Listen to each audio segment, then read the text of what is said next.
नमस्कार, मैं गरिमा श्रीवास्तव और आप देख रहे हैं द लोक नीति। उच्च शिक्षा में अतिथि शिक्षकों का मानदेय फिक्स है, लेकिन तकनीकी अतिथि शिक्षक फिक्स मानदेय न मिलने से परेशान है। अब विभिन्न सरकारी पॉलिटेक्निक, आईटीआई और टेक्निकल कॉलेजों में पढ़ाने वाले अतिथि शिक्षकों ने फिक्स वेतन दिए जाने की मांग की है। बताते चले कि तकनीकी अतिथि शिक्षकों को 400 रुपए प्रति पीरियड के हिसाब से मिलते हैं। इस तरह से महीने में औसतन सिर्फ 15,000 से 16,000 रुपए ही मिल पाते हैं। कई बार ऐसी भी स्थिति आती है कि उन्हें एक भी क्लास नहीं मिलता। वह तकनीकी अतिथि शिक्षक वर्षों से तकनीकी छात्रों को पढ़ा रहे हैं, लेकिन इन सब के बावजूद भी इनका मानदेय फिक्स नहीं है। बताते चले कि टेक्निकल ग्रेजुएशन का कोर्स 4 साल का होता है, जबकि नॉन टेक्निकल का कोर्स 3 साल का। इसी के साथ टेक्निकल एजुकेशन में अपेक्षाकृत अधिक खर्च होता है, लेकिन अतिथि शिक्षकों को वेतन बहुत ही कम दिया जाता है। तकनीकी अतिथि शिक्षकों के मुताबिक यह जानकारी भी मिली कि 2 साल से किसी भी तरह की बढ़ोतरी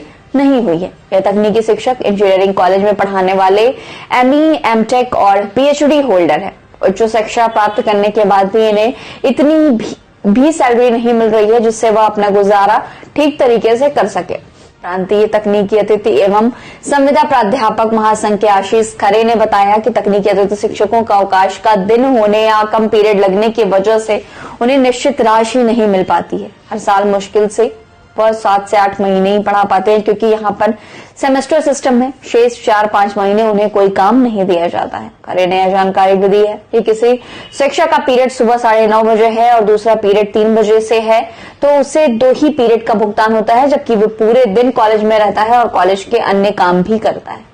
अतिथि शिक्षकों को मातृत्व अवकाश जैसी सुविधा भी नहीं दी जाती है। वह एग्जाम ड्यूटी, कॉपी चेकिंग आदि का भी काम करते हैं, लेकिन उनका मानदेय सिर्फ उनकी कक्षाओं के हिसाब से ही दिया जाता है।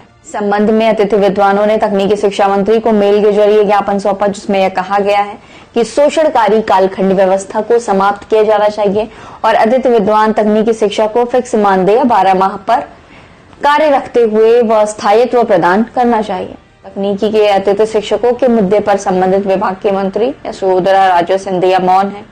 सरकार को चाहिए कि उच्च शिक्षा के तर्ज पर इन तकनीकी अतिथि शिक्षकों को भी फिक्स मानदेय दिया जाए। चुनाव के दौरान जनता हित की बड़ी बड़ी बातें सरकार द्वारा की जाती हैं, लेकिन जब बारी जनता के हित में कार्य करने की आती है तो सरकार अपना हाथ खींचने लगती है। अतिथि शिक्षकों की सरकार से गुजारिश है कि उनका मानदेय फिक्स किया जाए। आगे देखना होगा कि इस मामले पर सरकार का क्या कुछ रुख रहता है। फिलहाल खबरों में इतना ही। देखते रहिए द लोक नीति।